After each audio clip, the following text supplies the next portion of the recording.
இப்போ சமீபத்தில் பார்த்தீங்கன்னா இந்த சென்சார் இஷ்யூ வந்து பெருசாக போயிட்டு இருக்கு. ஸோ அதை பற்றி கொஞ்சம் பேசுங்க ப்ரோ அப்படின்னு சொல்லியிருந்தாங்க. முதல்ல இந்த சென்சார் போர்டு அப்படின்றது பார்த்தீங்கன்னா தமிழில் வந்து தணிக்கை குழு அப்படின்னு சொல்லுவாங்க.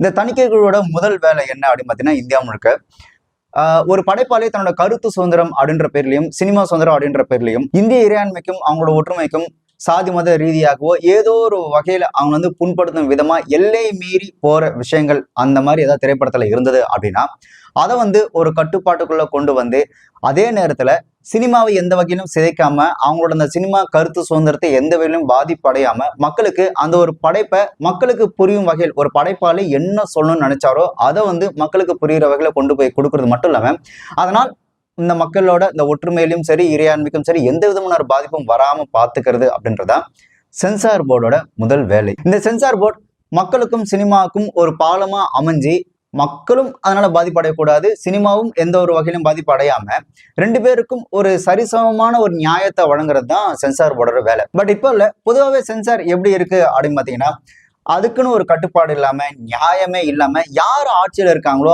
அவங்களுக்கு ஜாலரா அடிச்சுட்டு அவங்க சொல்ற அந்த ஒரு விஷயத்த மட்டும் கேட்டு அவங்களுக்கு சாதகமா நடந்துக்கிற ஒரு நியாயமற்ற ஒரு போர்டா தான் இந்த சென்சார் போர்டு இப்போ இயங்கிட்டு இருக்கு.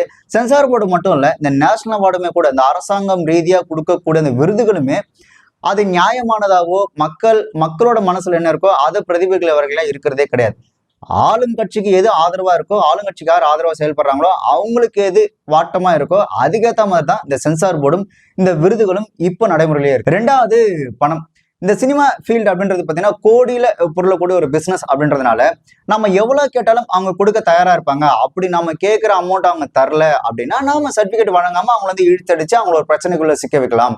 ஸோ நாம சர்டிபிகேட் கொடுத்தாதான் படமே ரிலீஸ் ஆகுதுன்னும் போது பல கோடி முதலீடு பண்ண அந்த தயாரிப்பாளர் கண்டிப்பா நமக்கான அந்த கட்டிங் அப்படின்றது கொடுக்க தான் செய்வோம். உங்களுக்கு உதாரணத்துக்கு இப்போ ஒரு கவர்மெண்ட் ஆஃபீஸ்ல போட்டு நமக்கு ஒரு வேலை நடக்கணும் அப்படின்னா நம்ம ஒரு கட்டிங் கொடுத்து அதுக்கான சான்ற அந்த சர்டிபிகேட் வாங்கிட்டு வரலாம். கிட்டத்தட்ட அதே ஃபார்மெட் தான் சென்சார் போர்ட்லயும் அவங்க கேட்கிற காசை கொடுக்கணும். அப்படி கொடுக்கல அப்படின்னா இந்த படத்துல இது நொட்டை அது நொல்ல அதனால வந்துட்டு நீங்க ஒழுங்கா கொடுக்கலாம், நாங்க படத்தை பேன் பண்ணுவோம், நாங்க சர்டிபிகேட் தான் கொடுப்போம், அதனால வந்துட்டு குழந்தைகளும் உங்களோட படத்தை பார்க்க முடியாது, பிசினஸ் பாதிக்கும். ஸோ இந்த மாதிரி பல விஷயங்களை மையப்படுத்தி அவங்களுக்கான அந்த லஞ்ச பணத்தை கட்டிங் கொடுத்தாதான் இங்க இருக்கக்கூடிய ஒரு சில சென்சார் போர்டில் இருக்கக்கூடிய நபர்கள் பார்த்தீங்கன்னா அந்த சென்சாருக்கு ஒத்துழைக்கிறது.